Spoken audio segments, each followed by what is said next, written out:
Baik, bapak-bapak, ibu-ibu, tadi sudah dibentuk kelompok ya. Dari bapak-bapaknya, dari ibu-ibunya. Nah, sekarang bergantian perwakilan kelompok untuk membacakan layanan kesehatan ibu hamil. Monggo, silakan Bapak. Baik, layanan kesehatan ibu hamil. Di sini ada 10 poin layanan pemeriksaan kehamilan. Yang pertama, pengukuran tinggi badan dan berat badan. Ya. Kedua, tekanan darah atau tensi. Yang ketiga? Yang ketiga, lingkaran lengan atas. Keempat, tinggi rahim. Ya. Yang kelima, penentuan letak janin. Dan poin keenam, imunisasi tetanus toksoid. Ya, lanjut. Yang ketujuh, pemberian tablet tambah darah. Ya, lanjut. Yang kedelapan, tes laboratorium. Yang kesembilan, penjelasan bidan. Ya, terakhir. Dan yang terakhir, poin ke-10, ada pengobatan bila diperlukan. Ya, itu yang 10 ya. Kemudian lanjutannya apa itu Bapak? Rencanakan persalinan di fasilitas kesehatan. Lanjut. Selanjutnya, tanyakan tanggal perkiraan persalinan. Ya. Siapkan donor darah. Dan yang terakhir, ikuti tes ibu kehamilan. Baik, terima kasih Bapak. Tepuk tangan dulu. Nah, ini perwakilan dari bapak-bapak ya. Nah, sekarang monggo dibacakan perwakilan dari ibu-ibu. Baik, Pak. Saya bacakan tentang layanan kesehatan pada ibu hamil. Ya, Nah, lanjut. itu pelayanannya ada 10. Ada 10 ya. 10 layanan pemeriksaan kehamilan. Yang pertama, pengukuran tinggi badan dan berat badan. Ya, lanjut. Nah, terus yang kedua, tekanan darah atau tensi. Tensi ya. Nah, yang ketiga, lingkar lengan atas. Yang keempat, tinggi rahim. Yang kelima, penentuan letak janin. Lanjutkan. Yang keenam, imunisasi. Imunisasi apa itu ya Pak? Nggak kelihatan saya Pak. Imunisasi tetanus, Bu. Oh iya, imunisasi tetanus toksoid. Nah, Terus yang ketujuh, pemberian tablet tambah darah. nah, TTD ya. Atau TTD dalam kurung itu ya Pak ya? Ya. Terus yang kedelapan, tes laboratorium. Yang kesembilan, penjelasan bidan. Ya. Terus yang ke-10, pengobatan bila diperlukan. Selain dari 10 itu, di sini ada apa lagi, Bu? Dibaca, Bu. Yang sebelah sini ini apa ya? Ya, yang kotak-kotak itu coba dibaca, Bu. Rencanakan persalinan di fasilitas kesehatan. Oh, berarti di dukun nggak boleh ya Pak ya? Ya boleh. Oh, iya. Sudah dilarang itu sekarang, Iya, Bu. siap.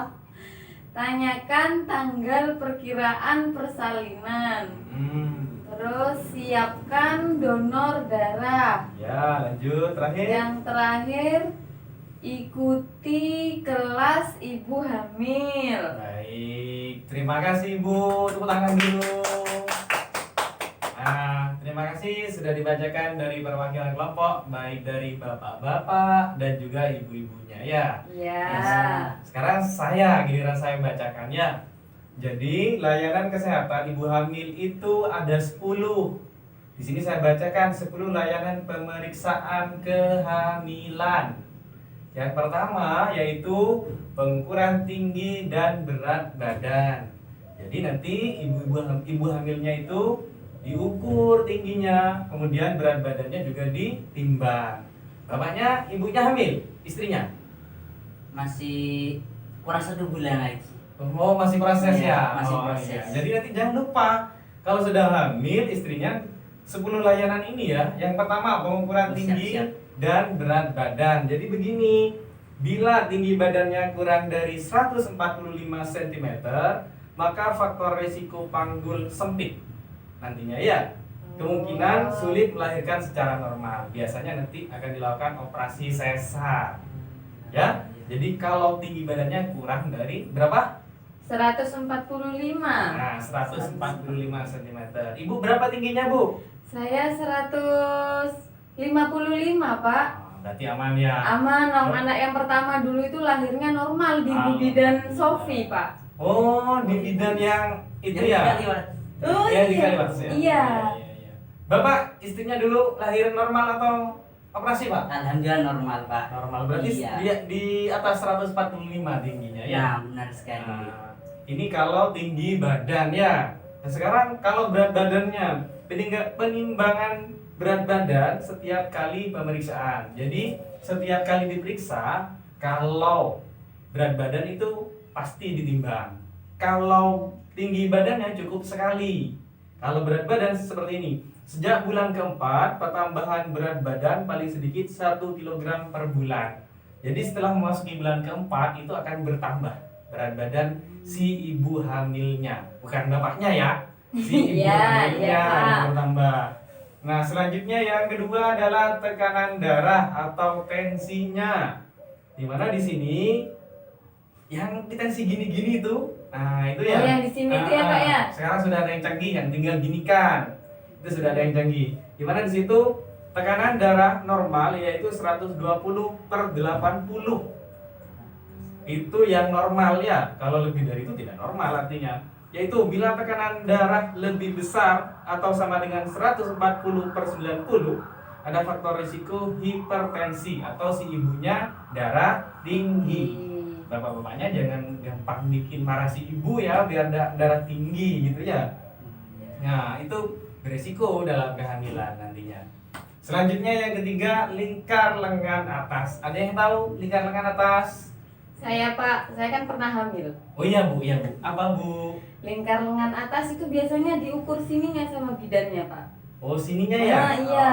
Oh. Jadi katanya itu kalau lingkarnya kecil itu gizinya kurang katanya, Pak. Gizinya kurang ya? Iya. Itu yang diukur kanan atau kiri Bu? Kanan sama kiri sama-sama, Sama Pak. saja ya. Berarti kanan atau kiri sama. Dimana di sini bila ukurannya itu kurang dari 23,5 cm menunjukkan ibu hamil menderita kurang energi. Betul katanya ibunya tadi ya.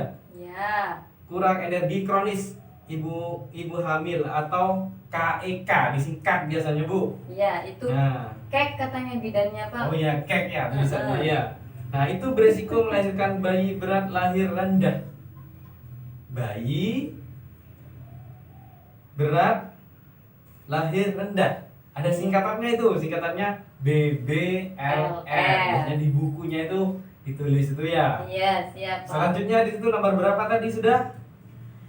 Nomor 4, Pak. Nomor 4 ya, Ya. yaitu tinggi rahim.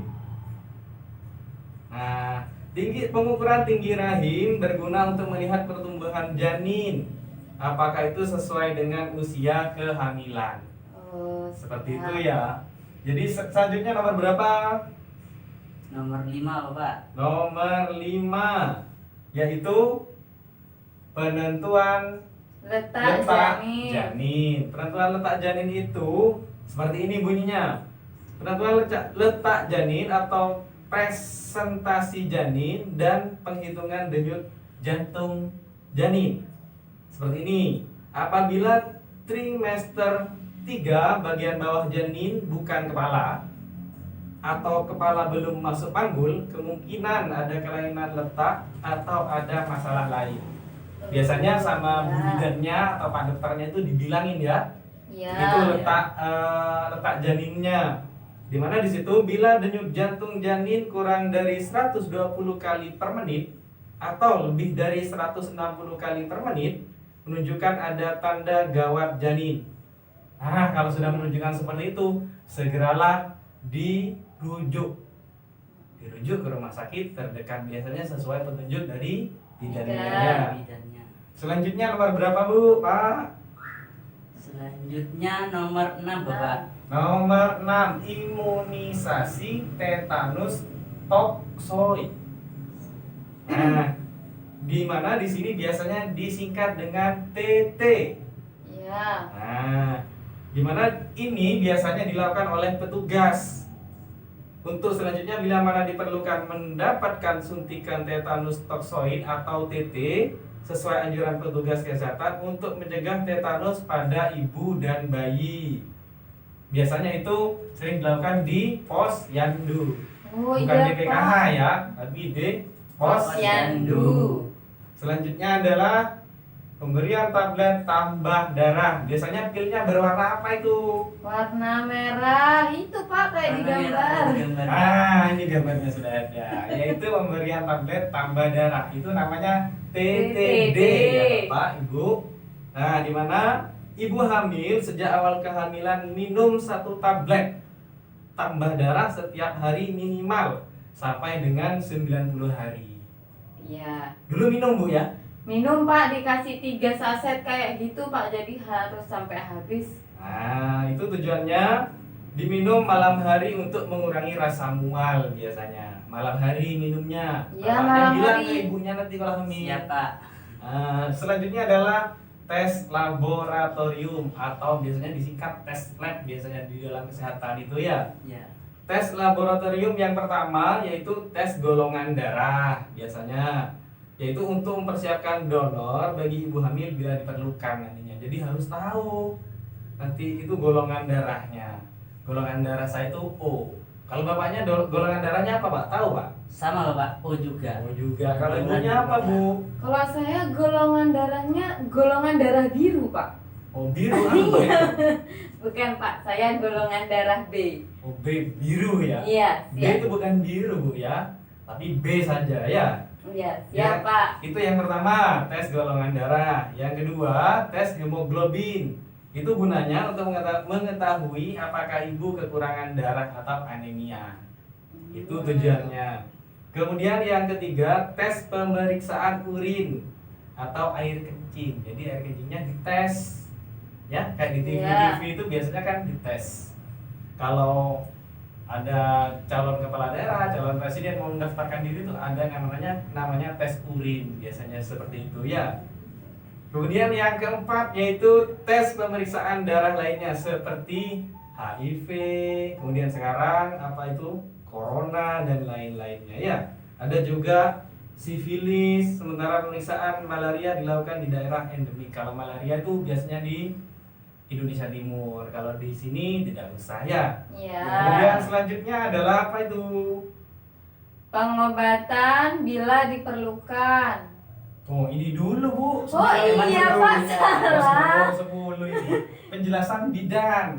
Penjelasan. Penjelasan bidan. Penjelasan bidan itu biasanya dalam bentuk konseling, di mana tenaga kesehatan memberi penjelasan mengenai perawatan kehamilan, pencegahan kelainan bawaan, persalinan dan inisiasi menyusui dini atau IMD biasanya disingkat. Kemudian nifas, perawatan bayi baru lahir, ASI eksklusif, keluarga berencana atau KB, dan imunisasi pada bayi. Nah, tujuan penjelasan ini adalah nantinya akan diberikan secara bertahap pada saat kunjungan ibu hamil. Biasanya di bidan biasanya ya. Kemudian nah ini baru terakhir ini sekarang yang ke-10, yaitu pengobatan bila diperlukan. Nah, jika mempunyai masalah kesehatan pada saat hamil, biasanya nantinya akan disarankan untuk melakukan pengobatan. Seperti itu ya. Ya. Nah, selanjutnya bapak-bapak, ibu-ibu itu harus yang ini merencanakan persalinan di fasilitas kesehatan. Iya. Di fasilitas kesehatan ya, jangan di dukun ya. Iya Pak. Nah, fasilitas kesehatan itu ada bidan, ada puskesmas. Nah, kalau perlu rumah sakit nanti ya. Tapi mudah-mudahan lahir di bidan terdekat saja. Amin. Kemudian nantinya jangan lupa tanyakan tanggal perkiraan persalinannya. Nah, tujuannya tuh gini, biar bapak-bapak dan ibunya itu mempunyai persiapan. Contoh, perlengkapan bayi. Kemudian biaya persalinannya. Kemudian mungkin persiapan nama juga ya buat si bayinya nantinya. Iya. Kemudian selanjutnya siapkan donor darah. Nah ini mudah-mudahan tidak terjadi, tapi tetap harus berjaga-jaga. Makanya tadi disuruh untuk tes yang namanya tes golongan darah, biar tahu misalkan nanti terjadi apa-apa yang tidak diinginkan, tinggal mencari pendonor darah yang sesuai dengan si ibunya nantinya ya. Iya, Ya, Pak. Pak. Kemudian bagi ibu hamil, bagi ibu hamil nanti jangan lupa ikuti kelas ibu hamil di posyandu. Biasanya itu tersedia di posyandu ya. Jelas Bapak Ibu semuanya? Jelas, Pak. Jelas, Pak. Jadi kalau ditanyakan lagi layanan kesehatan bagi ibu hamil itu ada 10. 10. Iya, Pak, 10. Saya bacakan. Yang pertama pengukuran tinggi dan berat badan, yang kedua tekanan darah atau tensi, yang ketiga lingkar lengan atas, kemudian keempat tinggi rahim, kemudian yang kelima penentuan letak janin, yang keenam imunisasi TT, kemudian yang ketujuh pemberian tablet tambah darah atau TTD pil merah, kemudian yang kedelapan tes laboratorium, kemudian yang ke-9 penjelasan bidan, kemudian yang ke-10 pengobatan bila diperlukan. Seperti itu ya. Nah, tepuk tangan dulu untuk kita semua. Bapak, Ibu-ibu, untuk lebih jelas lagi dari apa yang sudah saya jelaskan, yaitu tentang layanan kesehatan ibu hamil, bisa kita baca, baik Bapak Ibu, untuk dibaca di buku pintar. Sekarang dibuka buku pintarnya. Bapak Ibu sekarang buka halaman 4 sampai dengan 13. Di situ tentang layanan kesehatan bagi ibu hamil. Sudah lengkap di sana, sudah ada gambar-gambarnya juga. Iya. Mohon dibaca, kalau ada pertanyaan nanti bisa disampaikan.